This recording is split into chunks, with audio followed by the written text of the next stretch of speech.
Hey, welcome back to Great Sports Debates, and we're back with our power rankings. And jumping right into it, there's several teams we could have at number 32, but we're going to go with the Tennessee Titans. The Titans are 2-8. They don't look promising. There's not a lot good to point to. We've talked about how we feel about Will Levis. They traded away Hopkins, who's one of their best weapons.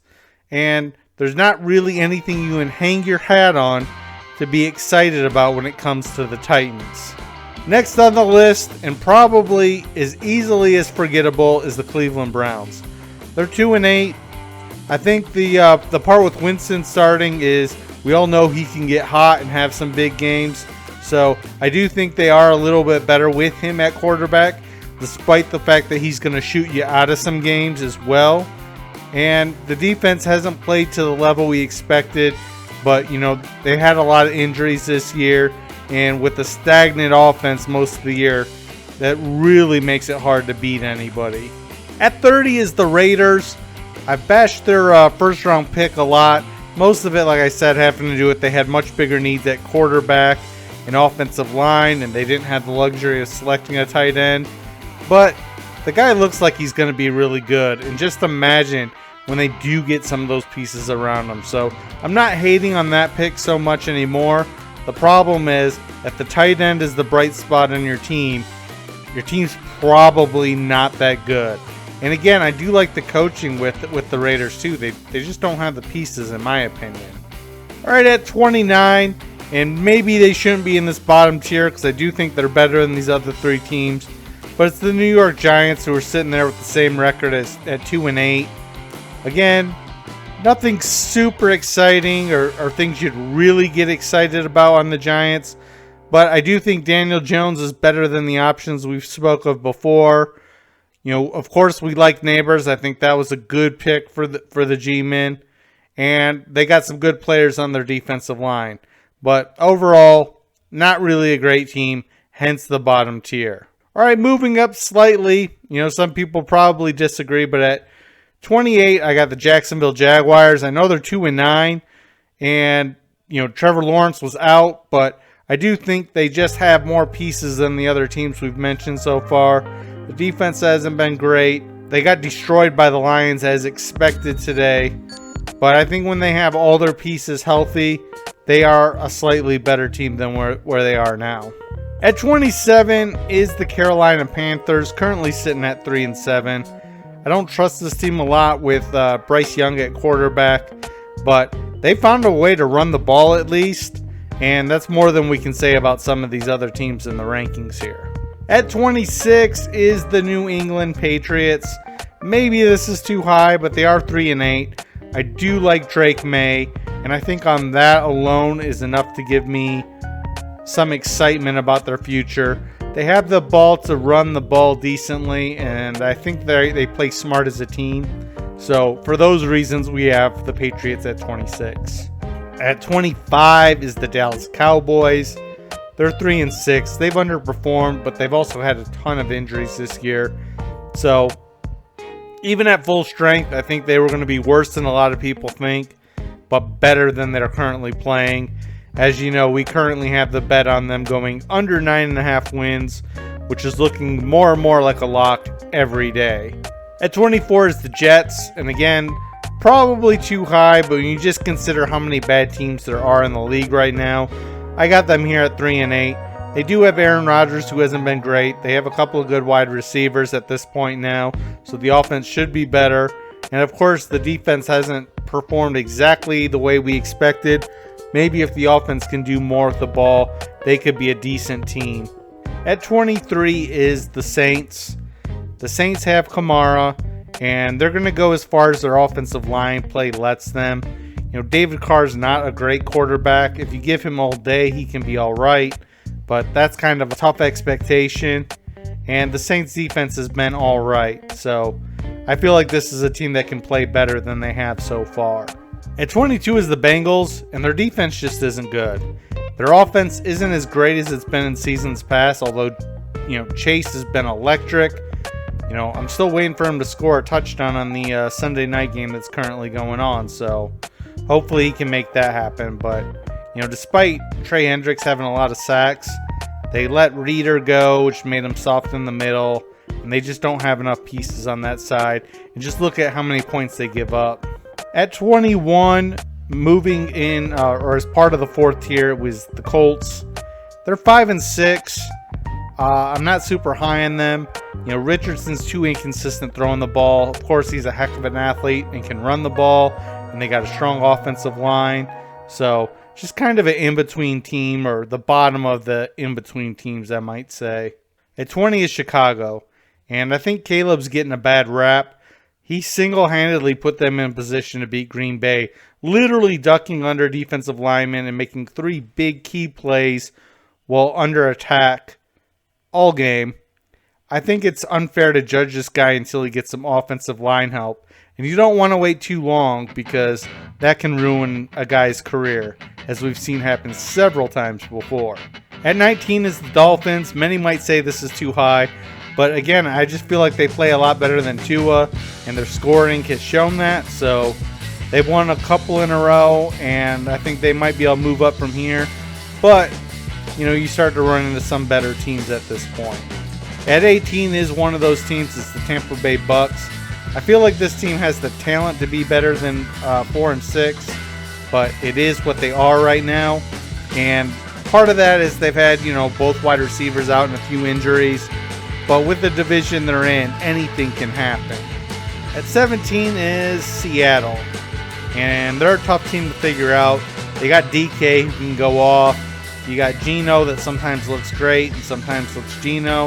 And that's part of the reason he was a backup so long.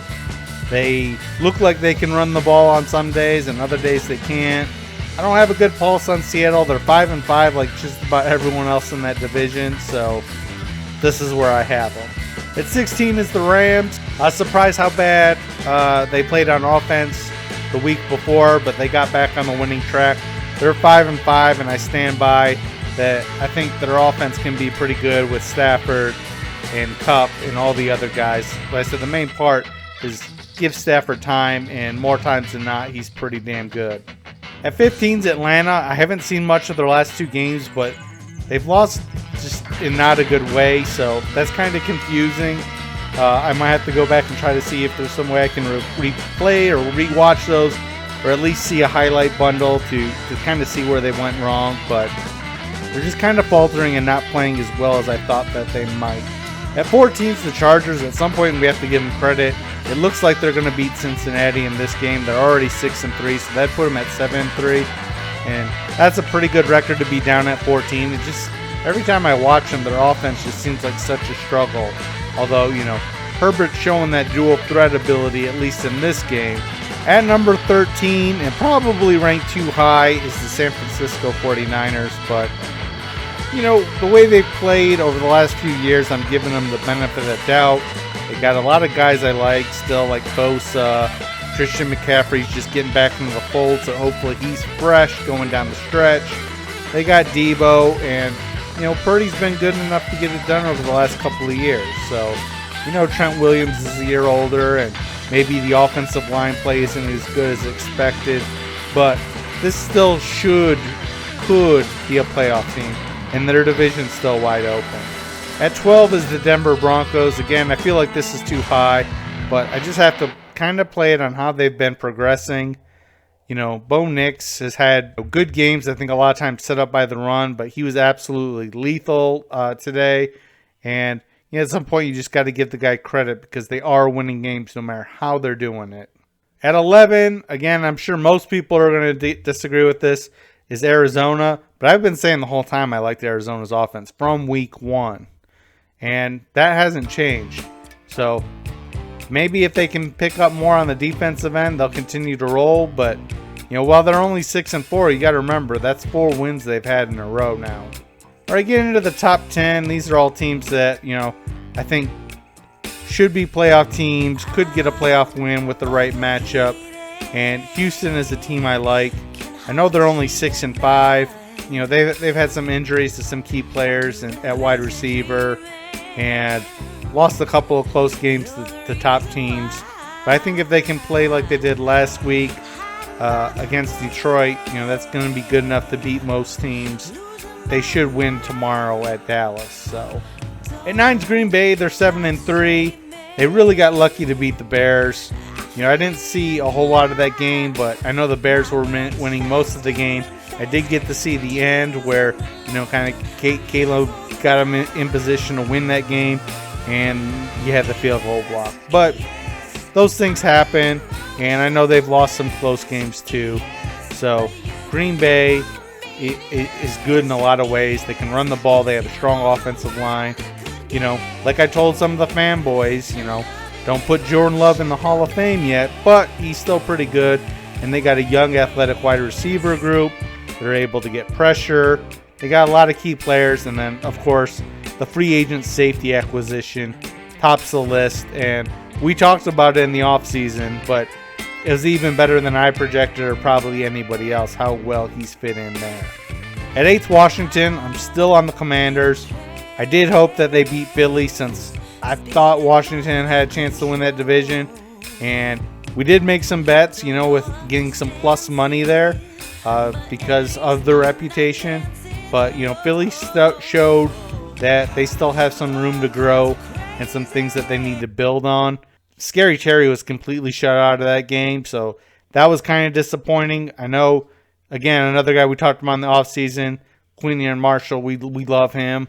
But, man, you got to be able to get open to at least get a target. If you're this top level, expecting to be Pro Bowl type wide receiver weapon. But Washington's done a great job overall.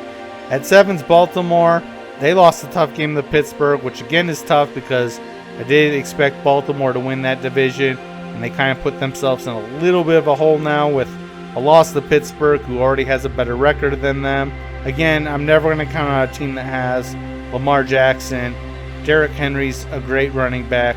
So I feel like their offense should be more explosive than it is.